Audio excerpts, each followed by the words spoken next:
बिस्मिल्लाहिर्रहमानिर्रहीम। अस्सलाम वालेकुम नाज़रीन, मैं तुहाडा मेज़बान असगर गुजर। तुसीं वेख रहे गुजर टीवी आरफ वाला। हर रोज़ बेहतरीन ते अलग क्वालिटी के जानवर लैके दोस्तें की मचाद रोईदा। अज माशाअल्लाह बहुत ही खूबसूरत एक दो दंद बच्चा उसकी वीडियो लैके दोस्तें ही मचाद रहे हैं कुर्बानी वास्ते। बहुत ही अहम चीज़, अहम तोहफा दोस्तों वास्ते। इंशाअल्लाह अज का रेट दोस्तों देना बिल्कुल मकूल ते मुनासिब। जिहड़ा बच्चे का वजन इंशाअल्लाह थोड़ा थोड़ा होएगा 5 मन, थोड़ा बहुत हेठ तो हो सकता, ज़्यादा नहीं कि 4 मन हो तो 5 मन का असी छड़ देना जरा।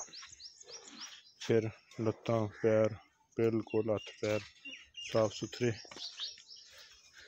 सही वाली चुरस्तानी, बन शन चंगी, रंग बड़ा प्यारा, कलर बहुत ही ज़बरदस्त कलर, मुँह दो दंद बिल्कुल सही शरीफ, कोई नथ नहीं कोई कुछ नहीं, रेड़े भी जुड़ता रहा लेकिन बिल्कुल साफ।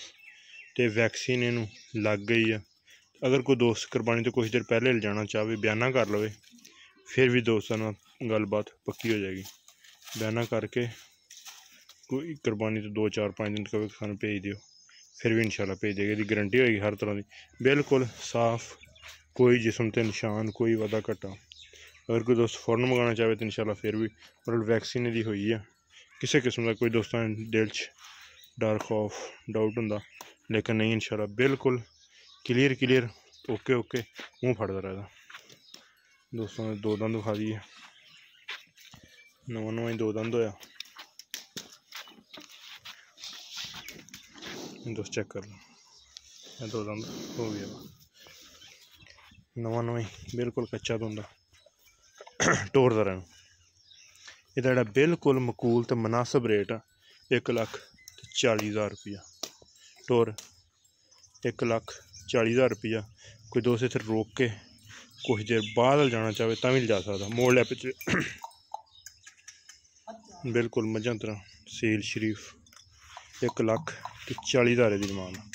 अगर किसी भी दोस्त को पसंद आता रेट बिल्कुल मकूल तो मुनासिब, ज़्यादा फर्क वाला रेट नहीं लाया, बिल्कुल मकूल तो मुनासिब 1,40,000 रुपया। रब्ता नंबर 0300 व्हाट्सअप तही कॉल नंबर, लोकेशन तहसील आरफ वाला ज़िला पाकपुर। कोई दोस्त बयाना करे फौरन जाना चाहे अपनी मर्जी, लेट जाना चाहे उसकी मर्जी, लेकिन इंशाल्लाह बिल्कुल मकूल तो मुनासिब रेट। वजन बच्चे ने इंशाल्लाह जो दसिया वा कोई दोस्त मौके पर आके भी चेक कर सकता, साड़ी तसल्ली गारंटी होएगी। वजन 5 तो कोई 5-10 किलो घट जाए, ज़्यादा नहीं, इन्ना ही फर्क होएगा, या इंशाल्लाह पूरा 5 होएगा, कटे तो थोड़ा बहुत ज़्यादा नहीं, इंशाल्लाह 5 मन पक्का बच्चा वा। उम्मीद करने का वीडियो है कि दोस्तों को पसंद। अगर वीडियो पसंद आती लाइक शेयर तो माशाअल्लाह कमेंट। एक अगली तो नवी बेहतरीन वीडियो फिर हाजिर होंगे। उस टाइम तक अपने मेज़बान असगर गुजर इजाज़त। अल्लाह हाफ़िज़।